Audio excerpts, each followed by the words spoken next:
Thanks for tuning in to another edition of Fox on West Virginia Mountaineer Sports, bringing you the recap show of a 34-12 final with the Penn State Nittany Lions upending the West Virginia Mountaineers for the 50th time in the 61-time rivalry, if you want to call it that, of the Battle of the Mason-Dixon line between the Mountaineers and the Nittany Lions. Now, let me pause and take just a second for many of the fans out there who were melting down after this game over. I was at the debacle, one of the program's back-setting games of West Virginia versus Maryland in 2021. There at Byrd Stadium, College Park, Maryland, when I felt absolutely duped by the coaching staff, the West Virginia media, hearing all summer long that Jarrett Deggy and this West Virginia team were going to be even better than the program that we saw win the Liberty Bowl in 2020 and seem to have momentum carrying into Neil Brown's third year. Now, if you looked across social media yesterday, the reaction was twice that of what the Maryland game was in 2021. Let me just tell Mountaineer Nation here, just to kick off this video, just to pump the brakes because of a few certain things. First and foremost, this 2024 Penn State team versus that 2021 Maryland team is night and day different.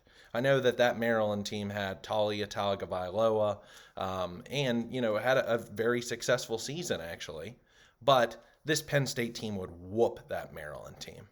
Secondly, and I know home game versus a road game from that matchup at Maryland, but that's a comparable program in West Virginia and Maryland. And you might feel slighted by that. You might think to yourself, absolutely not. West Virginia and Maryland are not on the same level. But I'm telling you, there's a difference between West Virginia and Penn State. So to lose to a program like Maryland is devastating. To lose to a program like Penn State is not devastating, especially when you're considering the backyard brawl is in 2 weeks, and now with the automatic qualifying bid that gains access to the Big 12 Conference champion to the college football playoff, this game, you hate to call it meaningless because of all the things that I talked about in the pregame show of what were on the line for this West Virginia program, but it didn't at the end of the day crush and ruin this season, and that fans and the team both need to have a short memory, shower this one off, look ahead. Who really cares about Albany? But there is so much more to be played for. As I said, all off season long, West Virginia has 5 preseason ranked opponents in the top 25 before Halloween. There is so much of this story to be written from the 2024 season, and it just needs to be washed away, roll off the shoulder, and move forward. Put that one, short memory. The quarterbacks have to have a short memory. Pitchers have to have a short memory, so on and so forth. Out of here. Done. Over with. Don't need to talk about it. Don't need to think about it. But for the coaching staff, definitely need to analyze that. But I pause there because I don't want to shortchange the fact of how disappointed I feel. And I think this was the question that was kind of floating around social media into the evening yesterday. Are you more so impressed with Penn State, or are you more so disappointed with West Virginia? I'm both. I know you can't, Carson, you're taking the middle ground and saying both.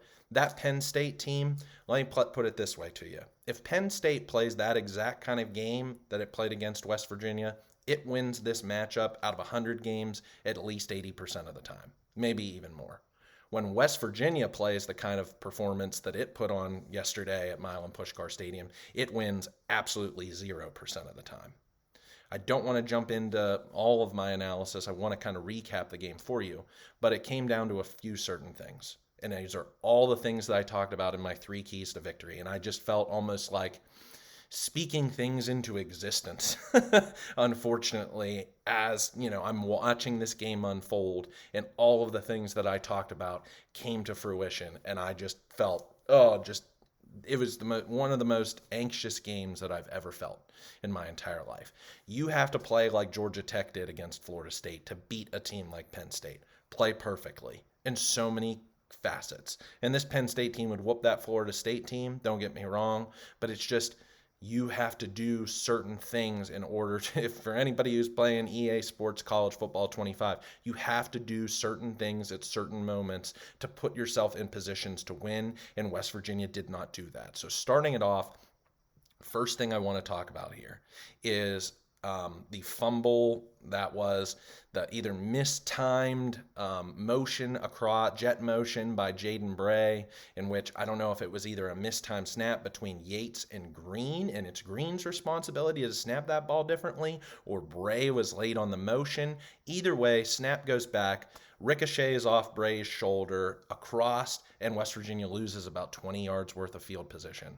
And loses the possession to Penn State after receiving a fumble recovery inside the Penn State 30. That cannot happen.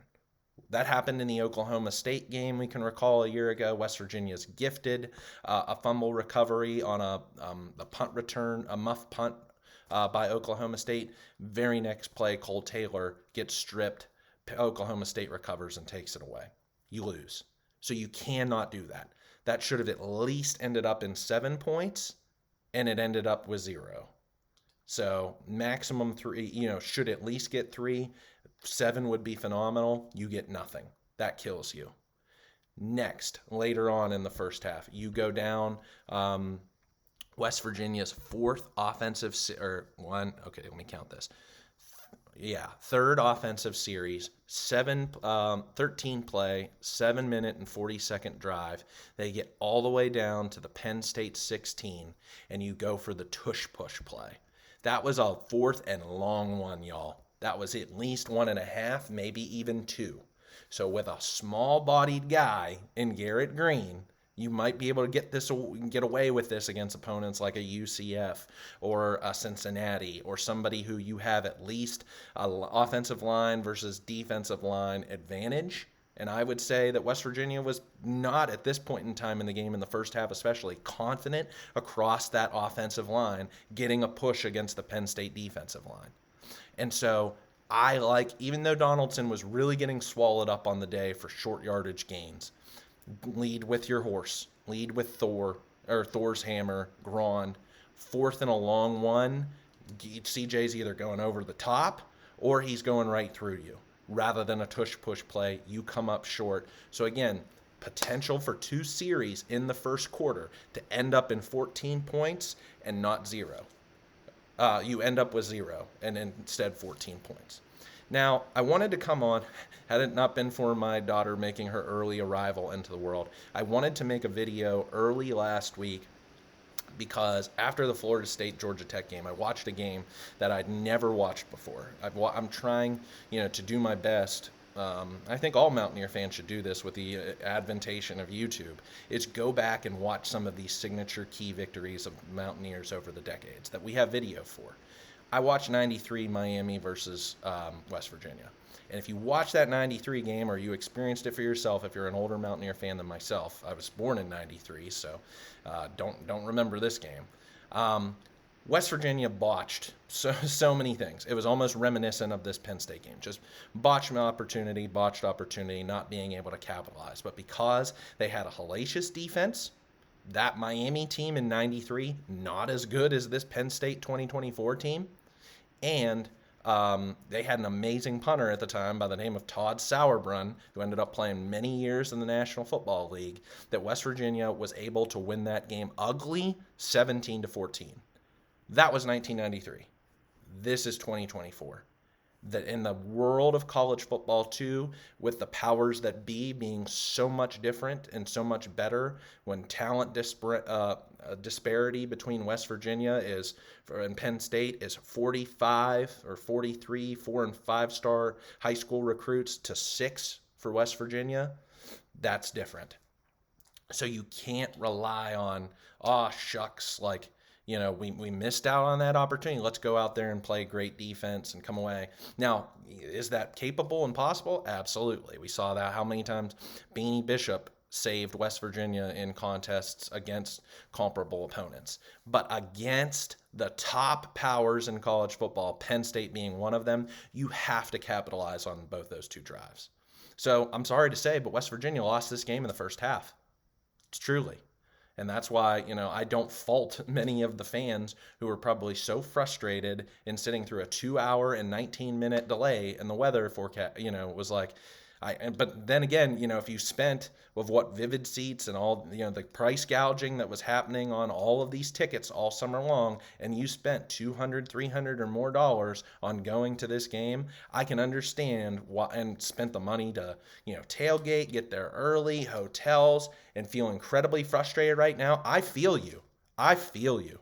Absolutely. I feel very frustrated and, feel, a little bit in despair of thinking that, like, where is West Virginia at in the tiers? I always talk about these kind of like the prestige tiers of college football, and are things going to get better? Or is all this hype and all this, buildup of this 2024 season, with the big noon kickoff, with the Pat McAfee show, pew, did it go down in smoke like the Hindenburg? Um, I'm saying pump the brakes. I'm saying let's see. Let's see in 2 weeks when West Virginia plays Pitt. Continuing on, because I have more things to say, I got a whole bunch of notes. I'm thinking this show, I'm going to try and keep it under an hour, but I just have so much to say. So then you respond. I think there was some first game jitters really by both squads. I will say I couldn't tell anything by the TV review.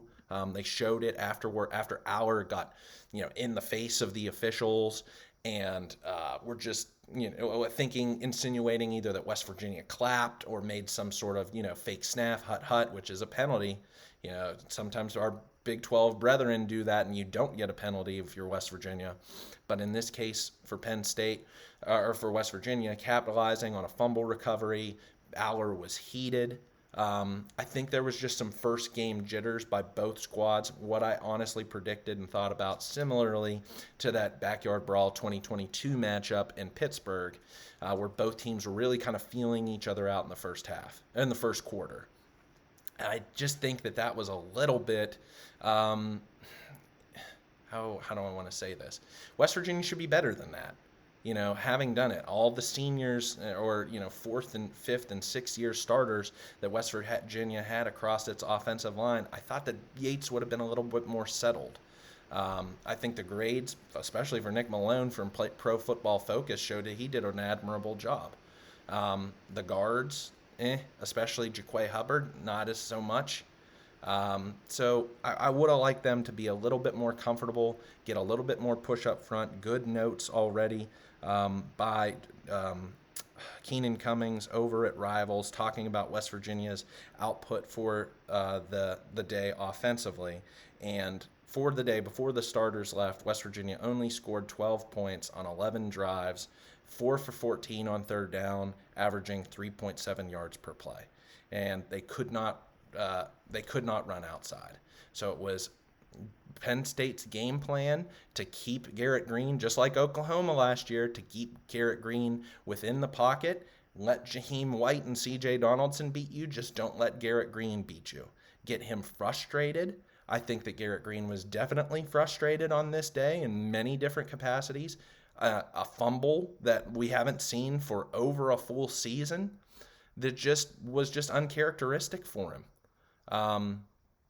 Going back to the recap of the game, I know I'm kind of jumping all over the place and would have liked that, but I just have so many scattered thoughts. So again, not capitalizing there. Then it seemed like Andy Kotelnicki really started to settle in because Aller was kind of all over the place with his passing, then started to build up his confidence. In the first half, he had that one crossing pattern across where Aiden Garnes was kind of behind the defender on a crossing pattern between two out of a twin set, had an easy pickup for a first down, and that's when Aller really started to get more confident. Connecting with Harrison, a.k.a. Trey Wallace, and they picked at not only Garnes, but Kokora Tarnu. And those were two guys who, if you watch my pregame show, I was very much worried about. Trey Wallace also going for the long touchdown on Garnett Hollis Jr. at the end of the half. That was a beautiful thrown ball by Aller. Seeing the super slow-mo replay I saw on Twitter last night, it looked as if Wallace didn't have full control of the ball. In real time, though, in the quick review from one angle, the back shot looking back at the ball coming to the receiver, you couldn't see the juggle. And so, touchdown called. If you were as furious as I was about the Omari Evans 55-yard completion right before the first half, in which he pushed off Aubrey Burks, absolutely. It was a make-up call for giving West Virginia the first down on the previous series for the Mountaineers offensively. This David Alvarez-led crew was shoddy at best. And if you saw his face, you know that was the head official in the 2022 Backyard Brawl. I don't know why that David Alvarez keeps getting these West Virginia games, and when he does, his crew is so mediocre at best. It was such a choppy game. There was no flow to this game whatsoever, especially because of the delay. But for going both ways, I think that some calls that went West Virginia's way, especially the spot that C.J. Donaldson ended up getting at one point in time on a rush, also a touchdown, the West Virginia's only touchdown in this contest late in the second half. Couldn't really see where the ball was whenever he landed. It was just like there were some calls that went West Virginia's way, and then there were some calls that went Penn State's way. That offensive pass interference being the most egregious, and that's another one. That's another thing. So 3 things that happened in the first half that really cost West Virginia. So if you score on those, kick the field goal instead of going for it on 4th down. I know that's revisionist history to say on your first series when you're trying to, score a touchdown, set the tone, get ahead, play with a lead. I get that. But for not capitalizing on another 4th down later in the first half and then, giving up that touchdown, I feel like this game could have at least been at halftime 17-13 with West Virginia having a lead. Then you go into the second half, you get that long delay. Perhaps, you're able to make some halftime adjustments for which West Virginia did not do a great job from both I'm calling head coach of the defense in Jordan Leslie and head coach of the offense in Neil Brown there. The adjustments were not good enough. So those 3 big things, the 4th down conversions that did not go West Virginia's way, the touchdown late at the end of the first half, especially with Penn State getting the ball, unacceptable, cannot happen. Had to be a 17-13 game going into half. Instead, no. They get up 20-6, and at that point in time, they're getting the ball. If they score on their first drive, which they did, that was the game. That was the game right there. So you had to do those things to win the ball game. So for all the platitudes that Neil Brown said, not good enough, and it starts with me as the head coach. Yes, but it's everybody. It's everybody. So if it emanates down from the head coach down, and that's why, another thing is starting this game off week 1.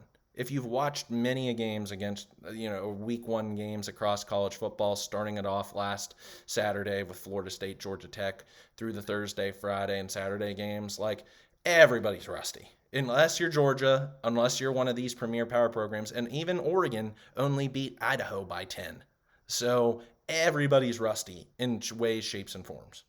And I just kind of wish that the schedule would have been a little bit different, even if it went, Albany, Pitt, Penn State, or Pitt, Albany, Penn State.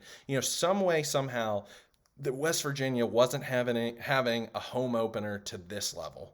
I just don't. I think, even in 2023, West Virginia would have played much better had Penn State been, later in the season or even a bowl game matchup, I feel like, than kicking it off week 1. And that's the same thing that happened this time.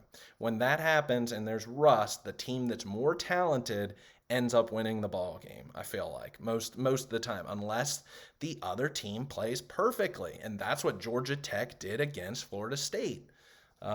So that's why West Virginia didn't win this ball game, because it did not capitalize on those keys to victory that it needed to have. And then come the second half, after the delay, I also think they were a little bit distracted because if you listen to the PA announcer, if anybody was at the game, please let me know in the comments, made an announcement to the fans to take shelter on that final offensive series for Penn State before the half. So you had a very distracted crowd. You probably had a distracted sideline on both times, but Aller and Penn State are talented enough, experienced enough to say, and their situational awareness went on there. It said, we have 30 some seconds to score here. If we do so out the half, we're up 2 scores and getting the ball. We can make this a ball game. We can go eat, snow cones at halftime, and we can come out and we'll take this game away. Meanwhile, West Virginia has to sit on pins and needles, stewing over all of the mistakes that it made offensively.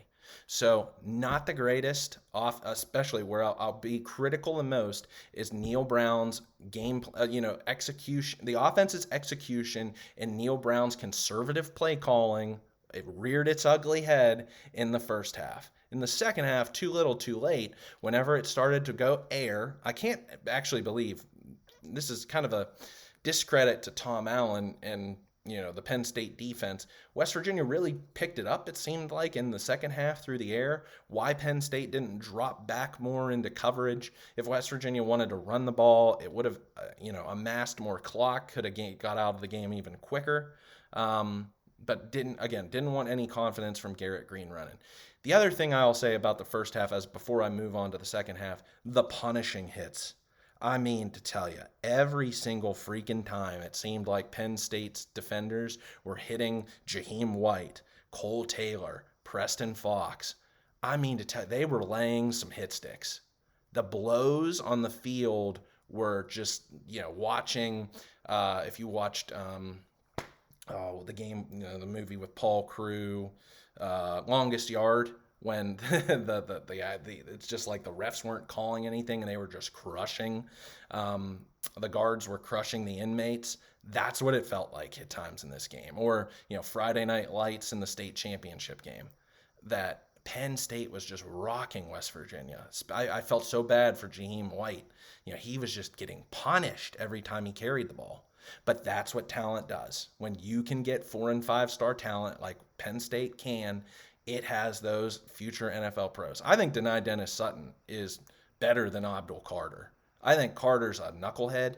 I think he's more of a loose screw than the guy who plays for the Dallas Cowboys now, Micah Parsons at outside linebacker. I think Abdul Carter's a bit of a poor man's Micah Parsons, but he tries to make up for it by irritating you and getting into your head. Meanwhile, Dennis Sutton's the one who's making the plays on the opposite side.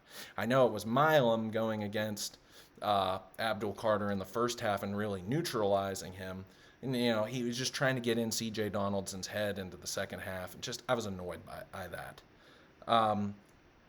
Talked about all the, Andy Kotelnicki picking apart Kokora Tarnu, Aiden Garnes. I actually did think, I'll step on this note, Bo Prabula fumbled on that second touchdown drive that Penn State had. I disagree with the analysis of the TV crew. I think if the play was called a fumble, there would have been inconclusive evidence the opposite way for West Virginia to retain possession and get the fumble. Again, one of the miscues of this David Alvarez-led crew. Not a good official. The analysis being that his shin and ankle, his shin was down when his ankle wasn't, and vice versa when he was rolling over Hammond Russell. If you look at the different camera angles, it's hard, it's very hard to tell. I feel like even with multiple angles of replay, and replay is just not all that helpful, unfortunately, if it's going to be applied the way that it mostly is, shoddily, across, it doesn't matter the conference matchup and non-conference matchups, it doesn't matter. They're all bad. That it looked as if when the ankle was down, Brabola's shin was off the ground. When his shin was on the ground, he was still kind of like rolling over, and it was inconclusive whether the shin was actually down or not. So would have been a big play the other way. Would have cost Penn State 3 points. But again, defense, needing to get a stop, especially when Aller was kind of still inconsistent there in the second half, but then he settled in. Flip the script into the third quarter. I've watched back that run. I want to give some credit too, also for West Virginia. I thought Traylon Davis was an excellent run blocker in this game. I think even though West Virginia struggled to run the ball, especially to the outside, anytime you needed a signature block by one guy, it was Traylon Davis coming in across on a pull, something. He is an exceptional run blocker. So loved what I see out of him, and I can only see like his sky is the limit for his potential. Still got to work on those hands. Traylon Davis. But as a run blocker, he's exceptional. So major kudos to Traylon Davis on the day. Also, just poor timing with Jaheim White getting hurt, poor timing with Wyatt Milam getting hurt into the second half. As you're trying to build up some sort of confidence, I watched the replay of the Nick Singleton touchdown, and it was just perfect play design. He got enough blocks by everybody, block, exactly where you needed it, especially Tyler Warren needing to come through, kick out Anthony Wilson, who just got enough of a block to try and turn back to make an arm tackle on Singleton. Too fast, too strong, pass right through him. So just not good enough on that play, and they take advantage. But again, it's okay, against an opponent to that degree to give up those kinds of scores. That's going to happen. You have to be able to reciprocate offensively, and that's what West Virginia failed to do for the day. That there was not enough separation by this receiving core. I've already chronicled the running back struggles enough. Especially when Jaheim White exited the ball game. I feel as if that West Virginia needs to perhaps consider Day Farmer at running back. I don't mind Jalen Anderson. You saw him getting a few carries there as that third string back. That's the reason why he ended up staying at West Virginia, wanting to prove himself. But you see when West Virginia doesn't have that kind of elite speed back, either in the backfield or that they can use on jet sweeps. Rodney Gallagher getting involved. Loved that. Loved what I saw in the few plays that I saw him get involved in offensively. I think that they can work on that. To get those two guys involved. That's why I don't understand the portal additions of a Greg Genross, of a Justin Robinson, when you needed few more elite defensive players in the portal cycle. I know you loaded up at cornerback. I know you got a safety that you feel like could be a starter potentially in Jaheim Joseph, and maybe he takes over for Kokora Tarnu or Josiah Jackson for the season at that position. So then you can have Wilson, Joseph, and Burks across in your safety coverage. But like on that defensive line, Fatorma Mulba, no sacks, 3 tackles for loss. Once again, I hit on this point all offseason. That's why I advocated it for Jordan Leslie to go to a true 3-4 defense, get 4 linebackers across, get Ty French involved. On one side, Josiah Trotter on the outside, and then two middle linebackers that you could work with, or moving Trotter to the middle. That you need to create more pressure, and you need to get the to the quarterback. What was driving me crazy in the second half was Aller's escapability. That West Virginia's defense was making him look like Cam Newton or Tim Tebow out there, not seeing anybody open downfield necessarily. He just needed to step up in the pocket, avoid the rush, and run, for first downs. I think he had 3 in the second half runs on third down for first downs that just made you want to, for me, pull out the very little bit of hair that I do have. So making him look like, and here's what I'll say about Aller. I think I finally got it after watching him for 2 contests in this game, back-to-back years, considering all the other things. ESPN ranks Baker Mayfield like the best college quarterback of the last 25, 30 years.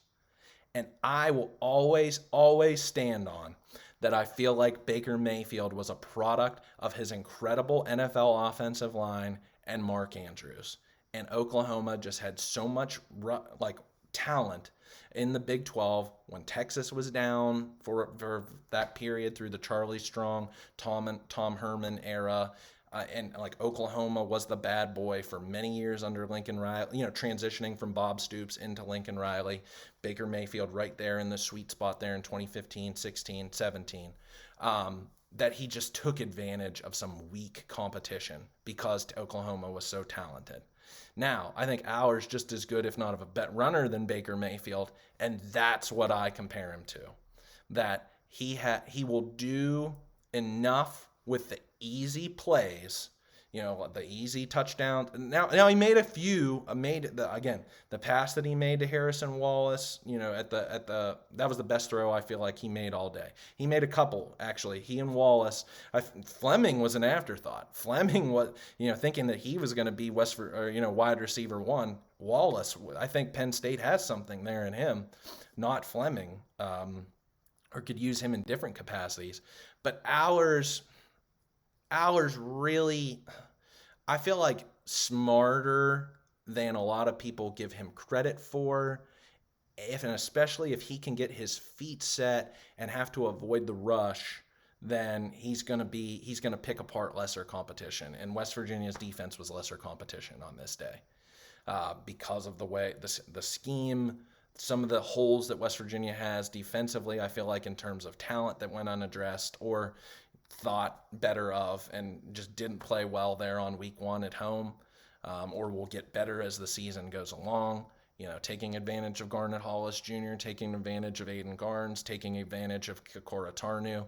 And then again, some of the run plays that he had. And he's a big guy, 6'5", solid 240, got good enough legs. He's not as fast as Prabula, but again, big, strong, hard to get down.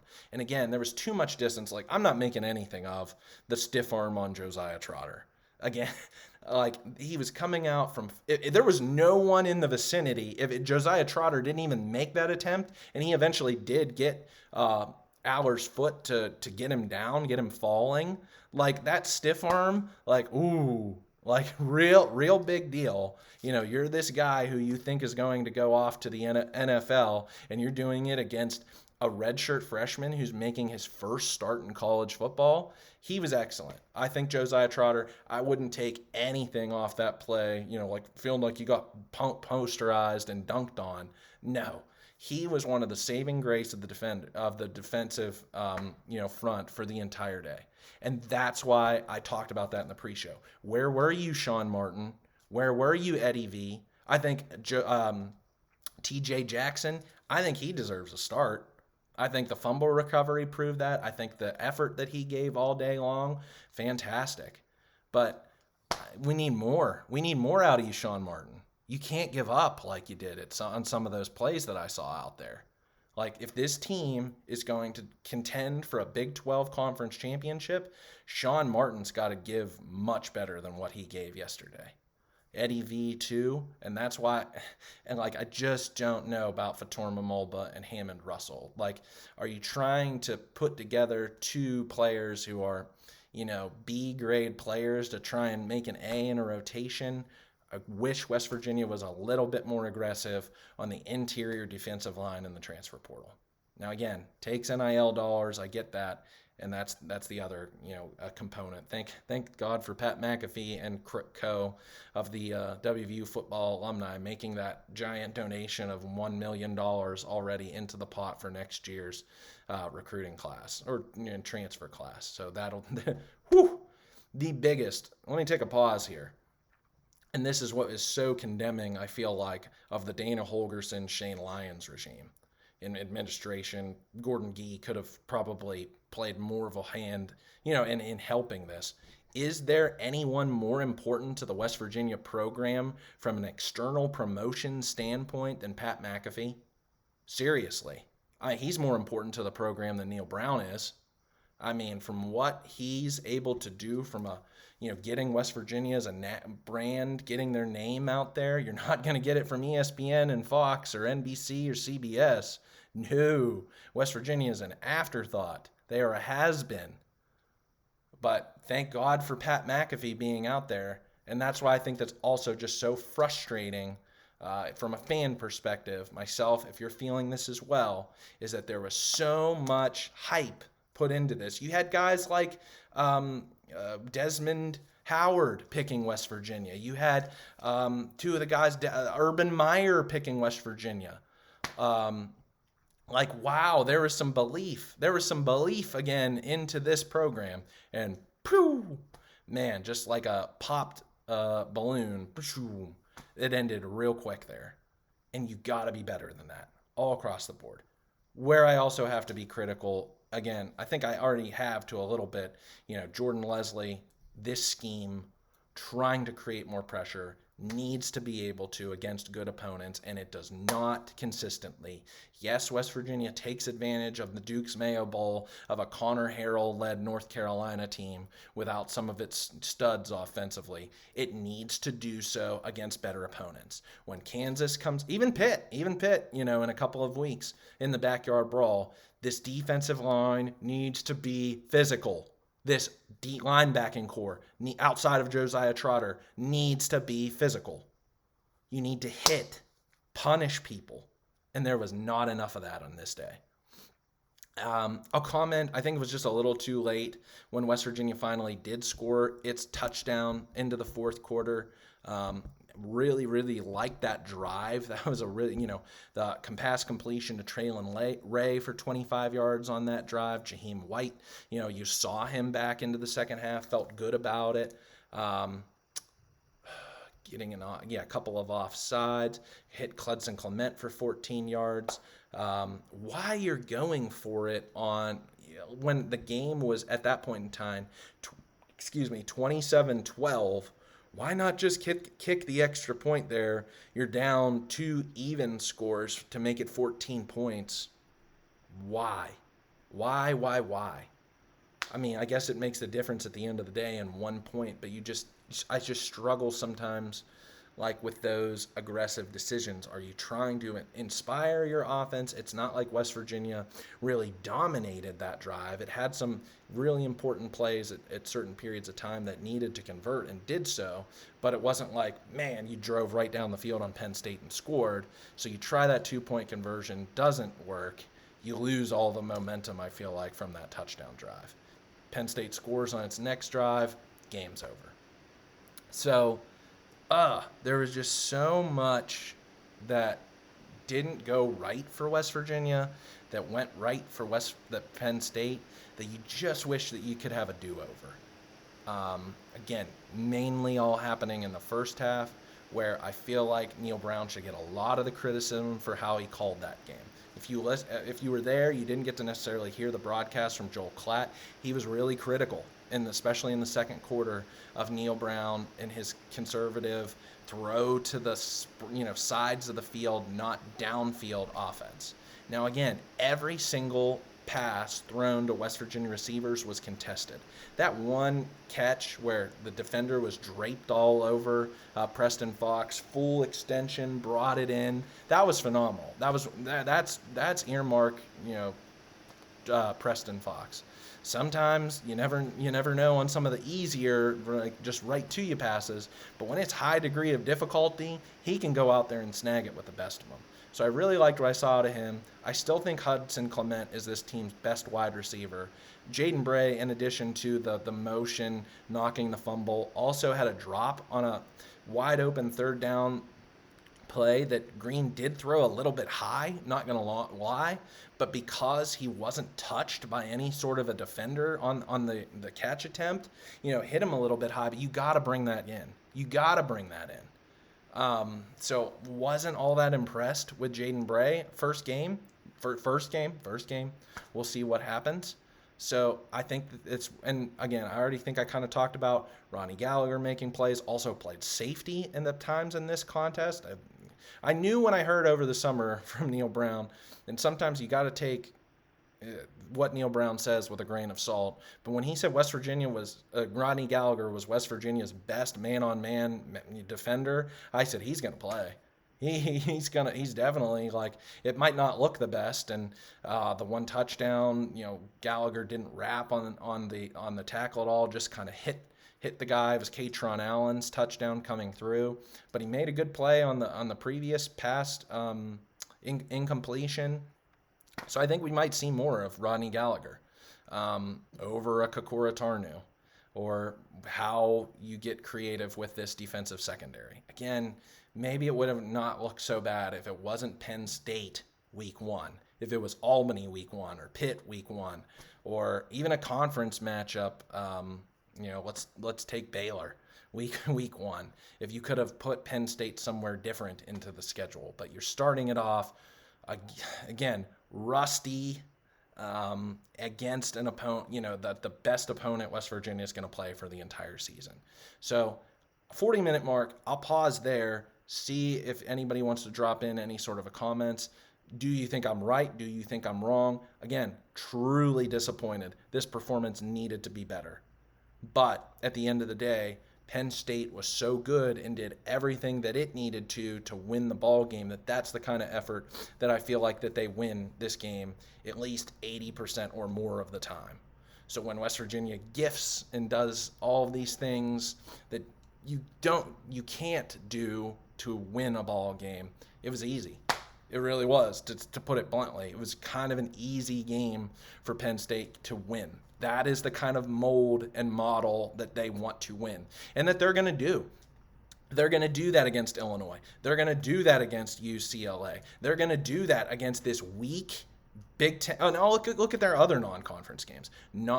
Big Ten competition that Penn State is going to play the rest of the way. They have 2 matchups, and I even want to see tonight when I see LSU and USC. Is USC like still a one-sided football team where it's just all offense and no defense? If so, Penn State will play this same kind of game that it did against West Virginia against USC and win that easily.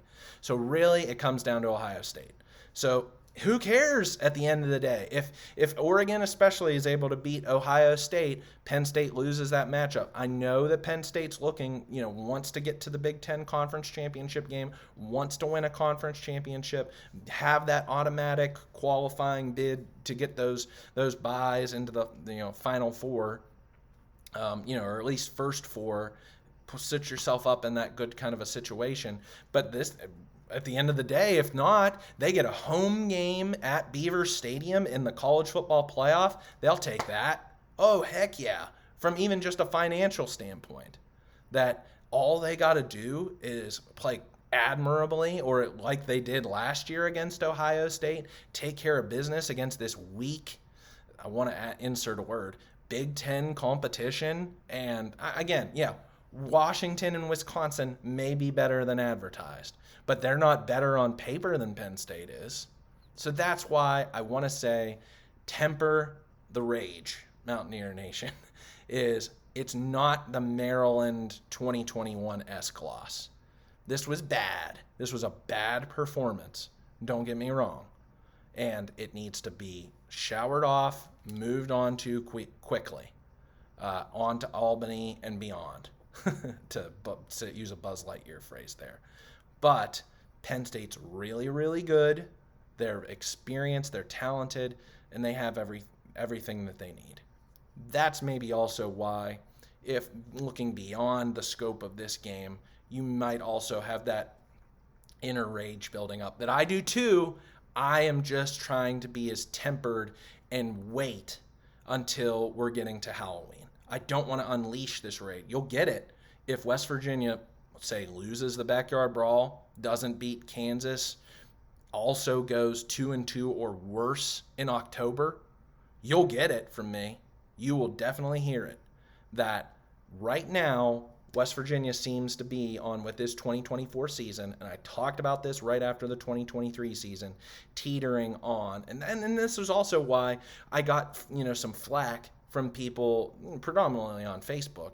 But, when I was talking about just a week ago, Neil Brown's job status and talking about what benchmarks that West Virginia has to achieve for him to either, get a contract extension, raise, stand pat, or fired. And people are like, why are we having this conversation for the 10,000th time? I don't talk about it all the time, but it was very appropriate to talk about it at that time prior to this season starting, because This program, I feel like, is at, the edge of a knife, to use the terminology from Lord of the Rings. Is you can clearly tell there is an upper echelon of college football forming. And we're seeing this also, like, it's coming. The super conference eventually is coming, and it's already happening. With more money coming to the Big Ten teams and the SEC teams, they will be in a better position to be able to fund NIL, get better talent. So the machine keeps running. And teams like Penn State are part of the machine, and they're the ones who are succeeding and going to be able to perpetually. And it's just like, it's a damn shame that West Virginia wasn't able to win a national championship in '88. Didn't get the opportunity to play for a national championship in 1993, and when it did, it got railroaded by Florida in the Sugar Bowl. In 2005, you go in 11-1, but you lost that game against Virginia Tech, unfortunately, to be able to play for a national championship. I don't know how anybody was going to play over Texas and USC that year, but you get it. 2007, we know 2007. 2012, with all that offensive, talent coming back, your defense was piss poor, an abomination. 2016. 2014, you don't beat TCU at home to be able to play potentially for a Big 12 championship, beat a top 10 opponent there in TCU, failure. 2016 against Oklahoma at home on a Black Friday night, snowstorm comes in, Baker Mayfield railroads you, failure. 2018, you have it against Oklahoma State, and you lose that contest on the road against a team that ended up finishing 6-6, and then you come home against Oklahoma, and a few things go wrong there, namely turnovers by Will Grier, and block out of bounds, phantom call on TJ Simmons cost you, failure for 2018. Now you're in this hole. Through the transition from the BCS into college football playoff era, and the Joneses just amass talent on a different level, that where, like, now the Sugar Bowl of 2005, like, I don't even know if that West Virginia ragtag 2005 team, if they played this version of Georgia now today, it's just a whole different stratosphere of college football, where all of the cream of the crop has amassed to about 20 different programs in college football, and West Virginia is unfortunately not one of them. So that's formed this first tier. So that's why I still have hope against these programs that are kind of teetering on 20 to 35, 40. Your Oklahoma State. I think Oklahoma State's better than 20 even. Same with Kansas State. Same with Utah. Utah not being on the schedule. But it's like, if West Virginia can't beat this upper echelon-esque type of team like Penn State, just not amassing enough recruiting talent, transfer portal talent, because you don't have the NIL dollars to be able to afford retention, high school, top of the line, high school recruiting talent, and transfer portal talent to that level that you need to, that, like, okay, if that's the case, then we understand our ceiling. We understand expectations, understand goals. You can be able to do that, operationalize that, plan for that, strategize for that. Then okay, then you got to be able to go and beat these teams. Again, Pitt being a rival means more, even in a year of 3-9 that they are, good or bad, beating Pitt means something. Always will mean something. But Oklahoma State, Kansas, Iowa State, Kansas State, and Arizona. UCF is kind of right there at 6, around that. That West Virginia has to be positive and win more of these ranked victories. It has to go, I feel like 4 through 6, or at least 500. Split it. If it's an 8-4 year at the end of the season, again, and West Virginia's playing for a 9-4 record, I feel like, okay, not what you thought starting August 31st at noon, but okay, from where it started to where it finished with this schedule, like, I get it. You're not super satisfied. It's kind of like tying. But if you're finishing 9-3, which I predicted them for, and hope that I'm proven right and they can build upon this after the fact, that there may be some momentum in 2025. Because even though it ended up in a loss, and Penn State is going to control recruiting supremacy in this region, and are among the top 15, I feel like, recruiting staffs and amassing talent in this country.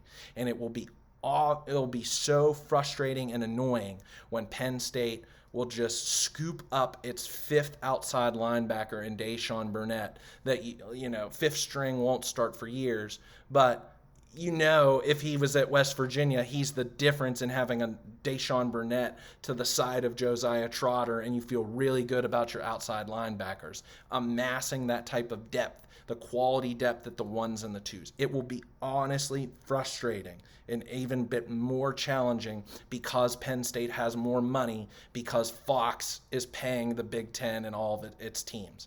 And it'll be frustrating because you're now on a different level playing field of contending against programs that you're better than, like a Maryland, like a Minnesota, like another in Indiana, like, just calm down.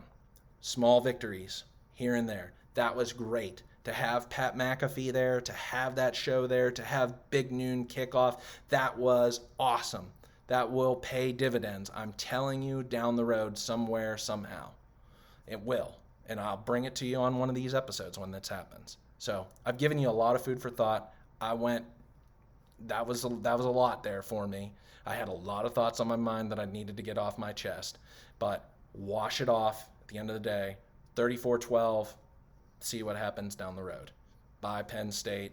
I'm okay with not having to play you for a few more years, or whenever Penn State potentially wants to resurrect this rivalry or whatever. But getting 60+ thousand fans in the seats and having that kind of atmosphere there's no such thing as bad press. So they did it. So fun pre-party, not so much game. Love to know your thoughts on all the things that I talked about here.